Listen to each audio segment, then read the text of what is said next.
खुद पर ध्यान दो, लोगों पर नहीं। आइए इसे समझते हैं। एक बार की बात है, एक लड़का था।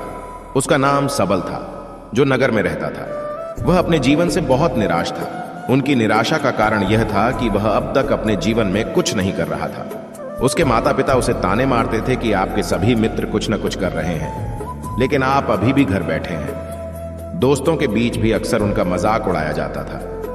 वह कहीं जाता तो लोग उससे पूछते कि आप क्या करते हैं। उसे यह बताने में भी शर्म आ रही थी। वह कुछ नहीं कर रहा था। धीरे धीरे उसने रिश्तेदारों से मिलना जुलना कम कर दिया और लोगों से मिलना भी बंद कर दिया।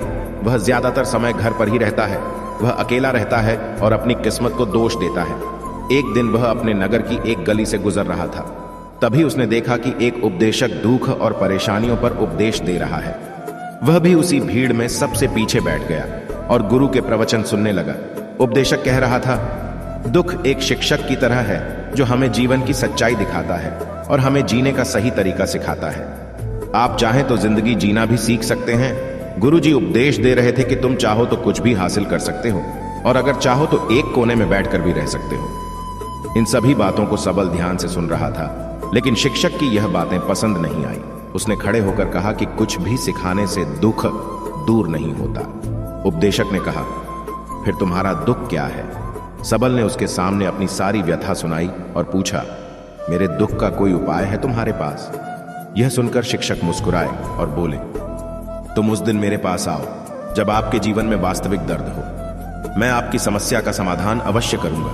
यह कहकर गुरु वहां से चला गया। सबल ने सोचा, कहीं मेरा दुख नकली तो नहीं है? क्या मैं जिस दर्द से गुजर रहा हूं वह नकली है? मेरा दुख कोई नहीं समझ सकता। जब मां बाप नहीं समझते तो गुरु क्या समझेगा? उनके दुखों से व्यथित होकर सबल ने एक फैसला लिया कि अब वह कुछ करेगा। सबल ने एक छोटा व्यवसाय शुरू किया, पर उसे सफलता नहीं मिल रही थी। लेकिन उसके घर वाले पूछते हैं कि क्या वह कुछ कोशिश कर रहा है।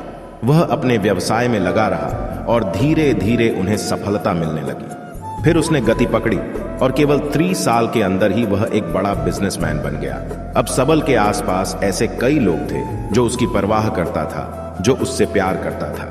अब उनके परिवार के सदस्य भी उसकी तारीफ करते थे। दिन ब दिन उसके मित्रों की संख्या बढ़ती जा रही थी। अब वह अपनी जिंदगी से बहुत खुश था। उनके कुछ दोस्तों ने उन्हें सलाह दी कि जब आप एक बड़ा बिजनेसमैन बनकर बहुत खुश हैं, तो सोचिए आपको कितनी खुशी होगी अगर आप इस शहर और इस राज्य के सबसे बड़े बिजनेसमैन बन जाते हैं। कितने लोग आपसे जुड़ना चाहेंगे, आपकी कितनी बड़ी ख्याति होगी और स्वयं राजा भी आपसे दोस्ती करना चाहेंगे और जरूरत पड़ने पर ही आपसे पैसे उधार लेंगे। दोस्तों की यह बात सबल के मन में उतर गई। अब वह और पैसे कमाने की कोशिश करने लगा, लेकिन उसे यह सब बहुत ही जल्दी चाहिए था। वह समय बर्बाद नहीं करना चाहता था। उनका अधिकांश समय इन चीजों को प्राप्त करने में गलाने लगा। इसलिए वह ऐसे काम करने लगा जो सही नहीं था। उसने बड़ा उधार लेना शुरू कर दिया। उसके दोस्तों से पैसे की मात्रा और अधिक मुनाफा कमाने के लालच में वह अपने माल में मिलावट करने लगा। उसने अन्य व्यापारियों के खिलाफ भी साजिश रची और उन्हें डराया धमकाया। जैसा उसके दोस्त कहते थे वैसा ही करता था। वह इन तरीकों से ज्यादा पैसा कमा रहा था, पर अब उसके जीवन में पहले जैसा चैन न था। उनके मन की शांति गायब हो गई थी और वह रात को सो नहीं पाता था। वह हंगामे में रहता था। वह सब कुछ पाकर भी उन्हें किसी चीज में सुख नहीं मिल रहा था। एक दिन सबल अपनी गाड़ी में कहीं जा रहा था। तभी रास्ते में उन्हें उपदेशक का आश्रम दिखाई दिया। वह रुका और गुरु के पास जाकर बोला, संत, आपने मुझे मेरे पास आने के लिए कहा था जब मेरे जीवन में सच्चा दुख आता है। अब मैं बहुत दुखी हूं कि मेरी नींद हराम हो गई है। मुझे कहीं भी शांति नहीं मिल रही है। इस प्रकार सबल ने अपनी सारी समस्याएं गुरु को बता दी। गुरु ने कहा, जब तुम पहली बार मुझसे मिलने आए थे तब भी तुम किसी दुख में थे। आपने उस दर्द से क्या सीखा? सबल ने कहा कि सिर्फ सोचने और चिंता करने से कुछ नहीं होता। आपकी दृष्टि को सच करने के लिए यह कार्रवाई करता है और सिर्फ काम करने से कुछ नहीं होता, परिणाम भी मिलना चाहिए। जब आपको लगता है कि आपका लक्ष्य हासिल नहीं होने वाला, तब राह में चाहे कितनी भी मुश्किलें आ जाएं, मन कितना भी निराश क्यों ना हो, कितना भी लगता हो कि अब कुछ नहीं होने वाला है, तभी विश्वास करें, मैं जो भी कर रहा हूं उसमें अवश्य सफल होऊंगा। लोग केवल सफल लोगों का सम्मान करते हैं। कोई कितना भी अच्छा क्यों ना हो, वह हमेशा लोगों की नजरों में बोझ बने रहते हैं। यह सब सुनकर उपदेशक मुस्कुराया और बोला, जब आपके पास है तो यह वास्तविक दुख नहीं है। अपने जीवन में वास्तविक दुख आए तब मेरे पास आओ, मैं उसे ठीक कर दूंगा। सबल ने जाते समय साधु को सोने के सिक्कों से भरा घड़ा भेंट किया। घड़े को देखकर गुरु ने कहा कि यह मेरे किसी काम का नहीं है, उस पेड़ के नीचे गड्ढा खोदकर गाड़ दो। सबल ने घड़े को पेड़ के नीचे दबा दिया, जैसा कि गुरु ने बताया, और वहां से चला गया। कुछ दिनों से कारोबार ठीक चल रहा था, लेकिन व्यापार के गलत तरीके के कारण धीरे धीरे उसे व्यापार में घाटा होने लगा। उसकी सारी दौलत धीरे धीरे खत्म होने लगी, और एक दिन ऐसा भी आया जब उसके पास कुछ भी नहीं बचा और उस पर कर्ज का बोझ चढ़ गया था। परंतु वह निश्चिंत था, क्योंकि उसने अपना सारा कर्ज अपने दोस्तों से लिया था। उसने सोचा कि उसके दोस्त बुरे वक्त में उनके साथ खड़े रहेंगे, लेकिन ऐसा कुछ नहीं हुआ। जैसे ही बुरा वक्त आया, दोस्त पहले उससे कर्ज मांगने लगे। अगर उसने कर्ज नहीं लौटाया, उन्होंने उसे जान से मारने की धमकी भी दी। उनके सभी शुभचिंतक और प्रियजन उससे दूर हो गए। उसके दोस्त जो उसके साथ मस्ती किया करते थे, अब उससे दूर भाग रहे थे। उसका परिवार उसकी गलतियां और कमियां गिनने लगा। उनकी सारी संपत्ति नीलाम कर दी गई और उसके पास कुछ भी न बचा। जब उसने अपने पिता से मदद मांगी, पिता ने कहा कि मेरे पास थोड़ी सी संपत्ति है, मैं तुम्हारी मां को क्या कहूंगा? अगर मैं तुम्हें दे दूं, यह संपत्ति हमारा अंतिम उपाय है। सबल के मन में गहरा दुख छा गया। उसके आसपास कोई नहीं था जो उनके दुख को समझ सके, जो उसे संभाल सके। जनता के इस विश्वासघात के कारण वह अंदर से टूट चुका था। वह सोचने लगा कि अब जीने का क्या मतलब है। तभी उसे याद आया कि उस शिक्षक ने उससे कहा था, मेरे पास आओ जब तुम्हारे जीवन में वास्तविक दुख हो। सबल गुरु के पास गया और अपनी सारी व्यथा सुनाई।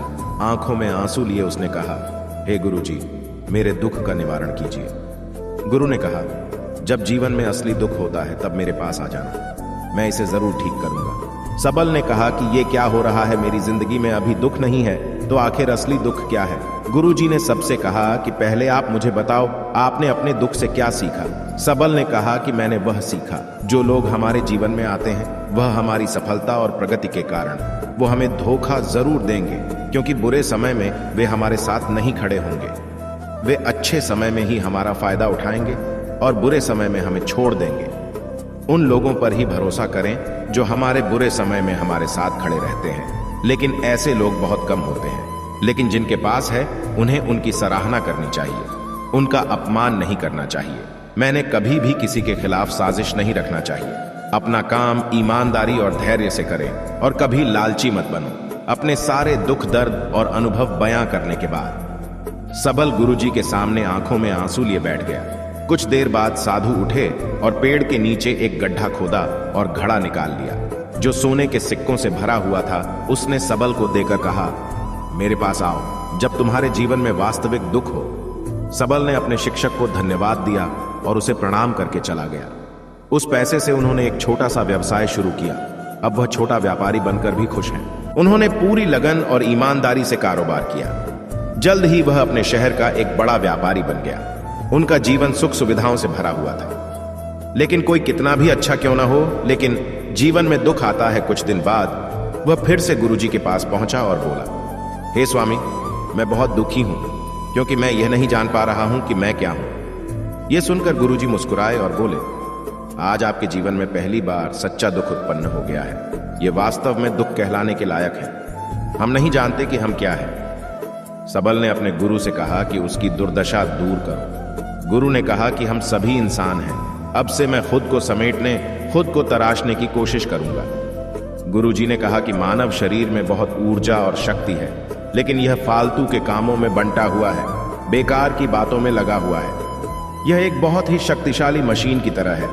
एक बच्चे के हाथ में रखा जा रहा है और वह बिना सोचे समझे अपनी शक्ति बर्बाद कर रहा है और बिना किसी नियंत्रण के। इसलिए इस शक्ति पर ध्यान दें, अपनी चेतना, और इसे इकट्ठा करें। सबल को अपने प्रश्नों का उत्तर मिल गया।